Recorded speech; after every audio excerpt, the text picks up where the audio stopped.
Assalamualaikum warahmatullahi wabarakatuh. Halo semuanya. Hari ini kami dari kelompok 4 dari kelas 11 MIPA unggulan 6 akan membawakan podcast tentang ancaman di bidang sosial budaya. Sebelum masuk ke podcastnya, kita kenalan dulu yuk sama anggota dari kelompok 4. Yang pertama ada Saya Ahmad Yasin, absen 1. Saya Ayesa Faiza Widani, absen 5. saya Elita Melani, nomor absen 9. Nama saya Fakih Abdul Salam, absen 10. Nah, di podcast kali ini kita akan membahas tentang ancaman di bidang sosial budaya. Yang pertama, itu pengertian. Pengertian dari ancaman di bidang sosial budaya adalah ancaman adalah setiap usaha dan kegiatan, baik dari dalam negeri maupun luar negeri, yang dinilai membahayakan kedaulatan negara, keuntungan wilayah negara, dan keselamatan segenap bangsa. Ancaman di bidang sosial budaya memiliki pengertian yaitu suatu tindakan yang dapat menghilangkan dan mengancam keberadaan kebudayaan yang menjadi ciri khas dari suatu daerah tertentu. Ancaman berdimensi sosial budaya. Ancaman sosial budaya berupa isu-isu kemiskinan, kebodohan, keterbelakangan, dan ketidakadilan yang menjadi dasar timbulnya konflik vertikal antara pemerintah pusat dan pemerintah daerah, dan konflik horizontal yaitu suku, agama, ras, dan antar golongan. Ancaman sosial budaya merupakan ancaman non-militer yang dinilai membahayakan kedaulatan negara, keutuhan negara, dan keselamatan segenap bangsa di bidang sosial dan budaya negara kita. Nah, tadi itu adalah pengertian dari ancaman di bidang sosial. Dan selanjutnya yaitu bentuk-bentuk ancaman sosial budaya. Ya, tadi sudah dibahas ya tentang apa itu ancaman sosial. Nah, sekarang kita bahas yuk bentuk-bentuk dari ancaman sosial budaya. Nah, untuk bentuk-bentuk ancaman itu bisa dari dua sumber ya. Yang pertama itu ancaman dari dalam. Nah, ancaman ini biasanya bisa disebabkan oleh beberapa faktor.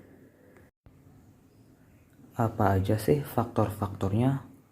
Nah, untuk faktornya itu bisa disebabkan oleh kebodohan, kemiskinan, keterbelakangan, dan juga ketidakadilan.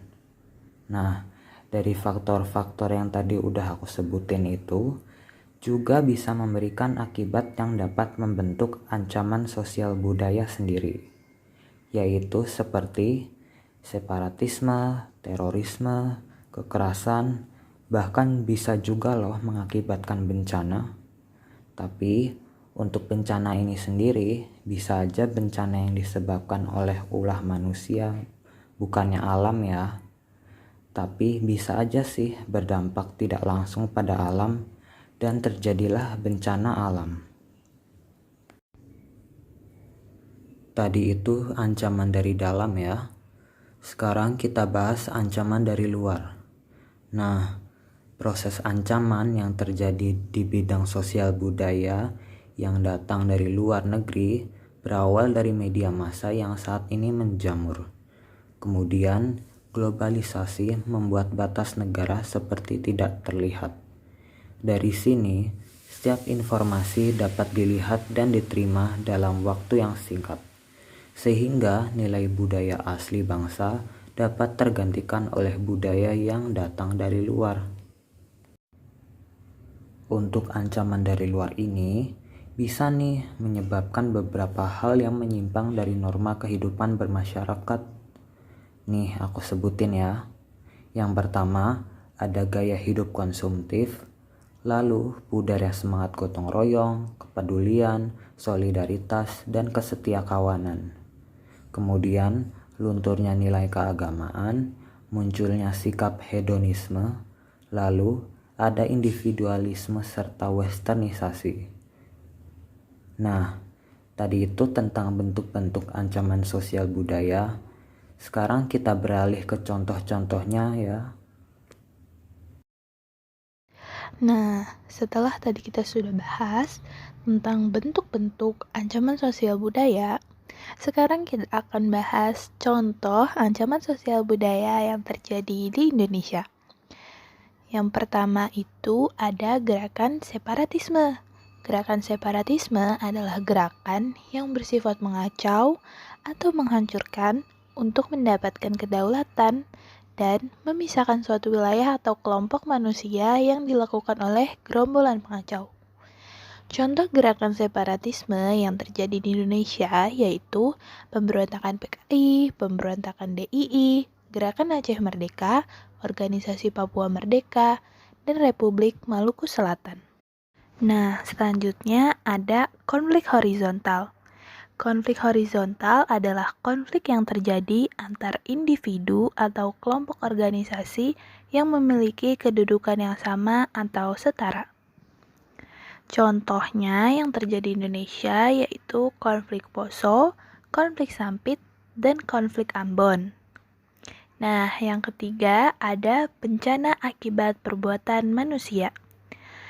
Bencana alam yang terjadi karena perbuatan manusia yang tidak memikirkan dampak perbuatannya kepada alam dan lingkungan sekitar. Contohnya yang terjadi di Indonesia yaitu banjir di Jakarta akibat membuang sampah sembarangan dan kebakaran hutan di Riau karena pembukaan lahan baru. Selanjutnya ada sikap individualisme. Sikap individualisme yaitu sikap yang selalu mementingkan diri sendiri serta memandang orang lain tidak ada dan tidak bermakna. Contohnya, tidak peduli terhadap orang lain dan lingkungan sekitar, sikap selalu menghadik pengemis, pengamen, dan sebagainya. Nah, yang kelima ada gaya hidup konsumtif. Seperti apa? Contohnya adalah membeli barang hanya karena tertarik akan hadiah atau bonusnya, membeli barang-barang dari luar negeri hanya untuk menyombongkan diri. Lalu yang keenam ada hedonisme, yaitu kenikmatan pribadi dianggap sebagai suatu nilai hidup tertinggi. Memaksakan diri untuk mencapai kepuasan pribadi meski melanggar norma-norma yang berlaku di masyarakat. Contohnya yaitu mabuk-mabukan, pergaulan bebas, foya-foya, dan lain sebagainya. Nah, yang terakhir yaitu westernisasi. Adalah gaya hidup yang selalu berorientasi kepada budaya barat tanpa diseleksi terlebih dahulu. Contohnya, meniru gaya berpakaian masyarakat di negara barat, seperti perempuan memakai rok mini dan lelaki memakai anting-anting dan sebagainya. Nah, itu adalah contoh ancaman sosial budaya yang terjadi di Indonesia. Selanjutnya, kita akan membahas tentang strategi menghadapi ancaman sosial budaya. Oke, tadi kita udah ngebahas contoh-contoh dari ancaman sosial budaya. Selanjutnya kita akan membahas gimana sih strategi menghadapi ancaman sosial budaya. Yang udah kelompok 4 rangkum nih, ada 4 poin. Yang pertama, berpegang teguh pada ideologi Pancasila. Yang kedua, melakukan penyaringan terhadap budaya yang masuk ke Indonesia. Yang ketiga, memelihara dan menjaga keselarasan fundamental hubungan dengan Tuhan, manusia, dan lingkungan. Dan yang terakhir, meningkatkan persatuan dan kesatuan dengan perkembangan tradisi, pendidikan, dan kepemimpinan. Nah, itu dia tadi poin-poin tentang ancaman sosial budaya yang udah dirangkum sama kelompok kami. Dan kami harap buat kalian yang ngedengerin podcast kali ini bisa bermanfaat buat kalian. Dan terima kasih buat yang ngedengerin. Semoga kita bisa ketemu di lain waktu. Bye-bye. Wassalamualaikum warahmatullahi wabarakatuh.